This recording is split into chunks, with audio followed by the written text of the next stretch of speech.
Alright, good morning guys. Iroju day 7. We just started half an hour 45 minutes ago from our cabin. మేమైతే ఎక్కడైతే ఉన్నామో అక్కడ నుంచి start అయ్యి ఇక్కడ మళ్ళీ Rockhampton and now you can see it's the car is 100% charge అయింది. So next మేము ఎక్కడికి వెళ్తున్నాం అంటే బోవెన్ అనే ఊరు వెళ్తున్నాము. అది అరౌండ్ 550 కిలోమీటర్స్లో ఉంది. సో మధ్యలో కపుల్ ఆఫ్ ఛార్జింగ్ స్టాప్స్ ఉంటాయి and we will share our experience on the way. So let's get going. Trivikram shows Rockhampton city చూపిస్తాడు మనోడు. So let's see. 6 days travel చేసి so far we've traveled 2681 kilometers. One big thing that we తేడా మాకు ఏం కనిపించింది అంటే మేము విక్టోరియాలో ప్రస్తుతానికి వింటర్ నడుస్తుంది. ఇక్కడేమో క్వీన్స్లాండ్లో ఇట్స్ నైస్ అండ్ సనీ. ఇక్కడ కూడా వింటరే అంటారు దీన్ని, కాకపోతే ప్రస్తుతానికి టెంపరేచర్ చల్లగా బాగుంది. చల్లగా చలి ఉంది, ఎండ ఉంది. ఎండలో నుంచి ఉంటే వెచ్చగా ఉంది.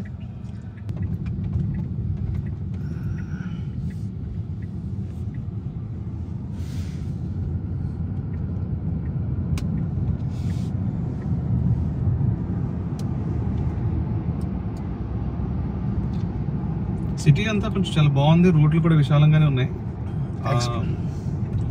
నేనైతే ఎక్స్పెక్ట్ చేయలేదు క్వీన్స్లాండ్లో ఇంత లోపలికి వస్తే రాక్హాంప్టన్ అనేది ఒకటి ఉంది అనేది తెలుసు, కానీ మరీ ఇంత పెద్దగా ఉంటుందని ఎక్స్పెక్ట్ చేయలే. సో ఇప్పుడు కొంచెం దూరంలో సెంట్రల్ క్వీన్స్లాండ్ యూనివర్సిటీ అని ఉంది. మన త్రివిక్రమ్ వాళ్ళ వైఫ్ ప్రత్యూష అక్కడే చదువుకున్నారు. అది that's the main campus for them. But she studied in Melbourne, right? Melbourne campus లో చదువుకుంది. మెయిన్ క్యాంపస్ ఇక్కడ. నేను ఎక్స్పెక్ట్ చేసింది ఏంటంటే ఇది సిక్యూ అనేది సమ్వేర్ క్లోజర్ టు బ్రిస్బేన్ ఉంటుందేమో అనుకున్నా, బట్ ఇట్స్ టూ ఫార్. ఎంత ఆల్మోస్ట్ పేర్లోనే ఉంది కదా central Queensland, central of Queensland. అంటే నేను అలా కాదు, ఎస్టిమేటెడ్ ఏంటంటే ఈ జనరల్గా యూనివర్సిటీ పెద్ద యూనివర్సిటీ ఉందంటే ఇదంతా సెంట్రల్ క్వీన్స్లాండ్ యూనివర్సిటీ. ఇప్పుడు వస్తుంది మనకు రైట్లో. నిన్న మేము ఇది క్రాస్ చేసి వెళ్ళాము కేవ్స్ చూడటానికి. But here is another video of it. ఇక్కడ స్టార్ట్ అవుతుంది సెంట్రల్ క్వీన్స్లాండ్ యూనివర్సిటీ బోర్డ్. ఇక్కడ నుంచి స్టార్ట్ అయింది. మీరు ఎల్లో కలర్లో చూడొచ్చు, yellow and green, sometimes green. So bushes వెనకాల ఉంటుంది మొత్తం యూనివర్సిటీ. మనకు రోడ్డు మీద పెద్దగా కనిపించట్లేదు. నేను ఏమనుకున్నానంటే యాక్చువల్గా అది ఇప్పుడు RMIT ఉంది, royal Melbourne institute of technology అని ఉంది. అది నేను ఇంకా మెల్బర్న్లో ఉంది సమ్వేర్ లైక్ ఇప్పుడు రాక్హాంప్టన్లో ఉందని తెలిసినా కానీ I thought Rockhampton is closer to Brisbane. Okay, that's what I mean. ఇంకా అది అక్కడ ఉందని కాదు.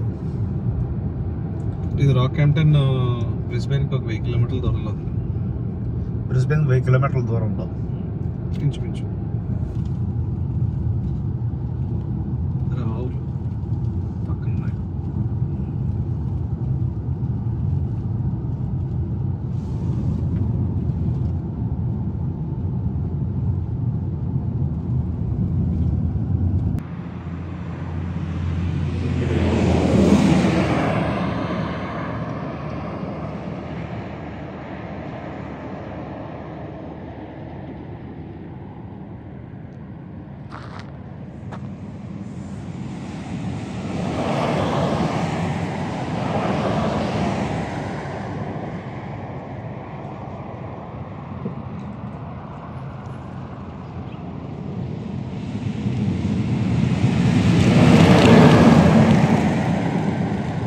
మార్ల్బరో అని ఒక ఊరు ఎంట్రన్స్లో ఇక్కడ పెట్రోల్ స్టేషన్ ఉంటే అక్కడ ఆగాము.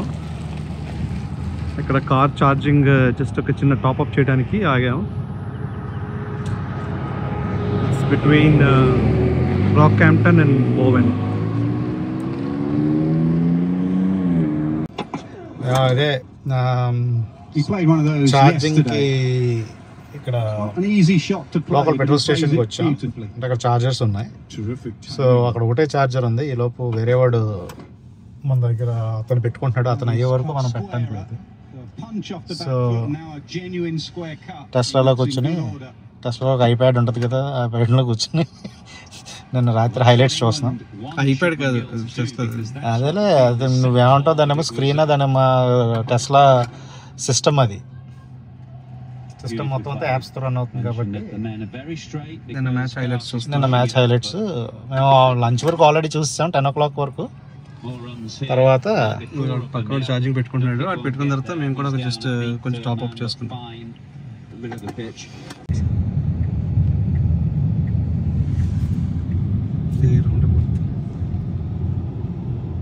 మెక్కాయి అనే ఊరు ఎంటర్ అవుతున్నాం.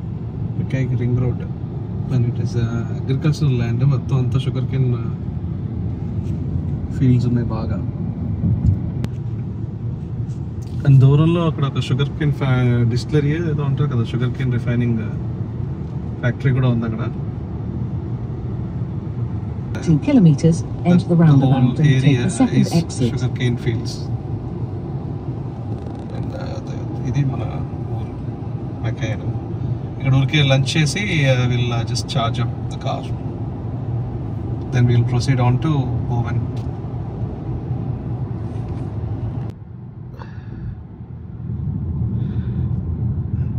New Tesla driver. ఫుల్గా మెక్కాయిలో భోజనం చేసాం. పెట్రోల్ అంటున్నాను, ఛార్జింగ్ 100% ఛార్జింగ్ అయిపోయింది. So we have enough charge to go to Bowen and more. Will be in Bowen in 2 hours time. So 3:20.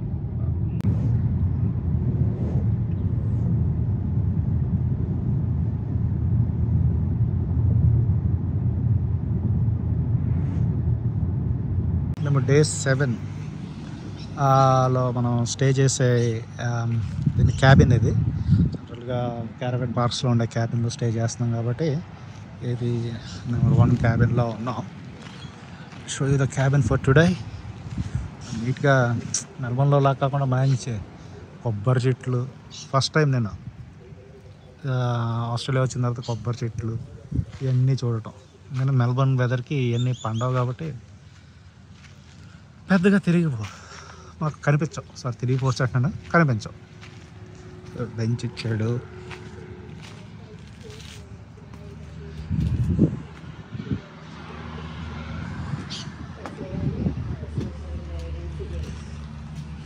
Hall, TV ఒకటి ఇస్తాడు, మైక్రోవేవ్. మా వాడేమో ఆడ ఆఫీస్ జాబ్ చేసుకుంటున్నాడు. జై, ఇంకెంతసేపు పడుతుంది అన్న? మేము ఎలా ఉంటాం? సన్సెట్ అంటావు, అదంటావు, ఇదంటావు, తొందరగా తీసుకెళ్ళి మమ్మల్ని. డబుల్ బెడ్ అది. ఇదేమో వాష్రూమ్. వాష్రూమ్ ఏం చెప్తాం రా జస్ట్ ఈజీగా. And this is our bedroom 2. ఇద్దరు పడుకోవచ్చు పైన కింద. మొత్తం స్టేలో 4 అయితే ఈజీగా కంఫర్టబుల్గా ఉండొచ్చు. ఎందుకంటే 4 people, 2 bed అది. అదే family with 2 kids, good enough space to stay.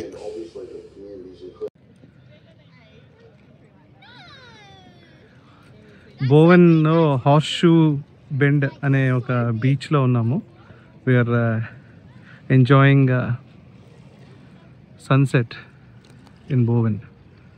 You can see the sun is setting there. There's a lot of people are enjoying the view from the rocks.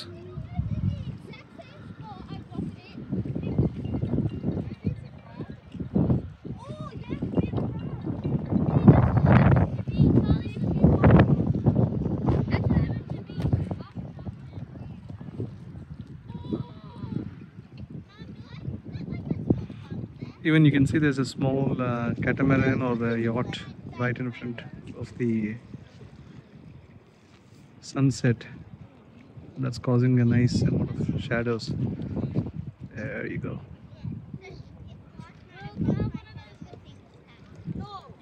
The colors in the sky are amazing.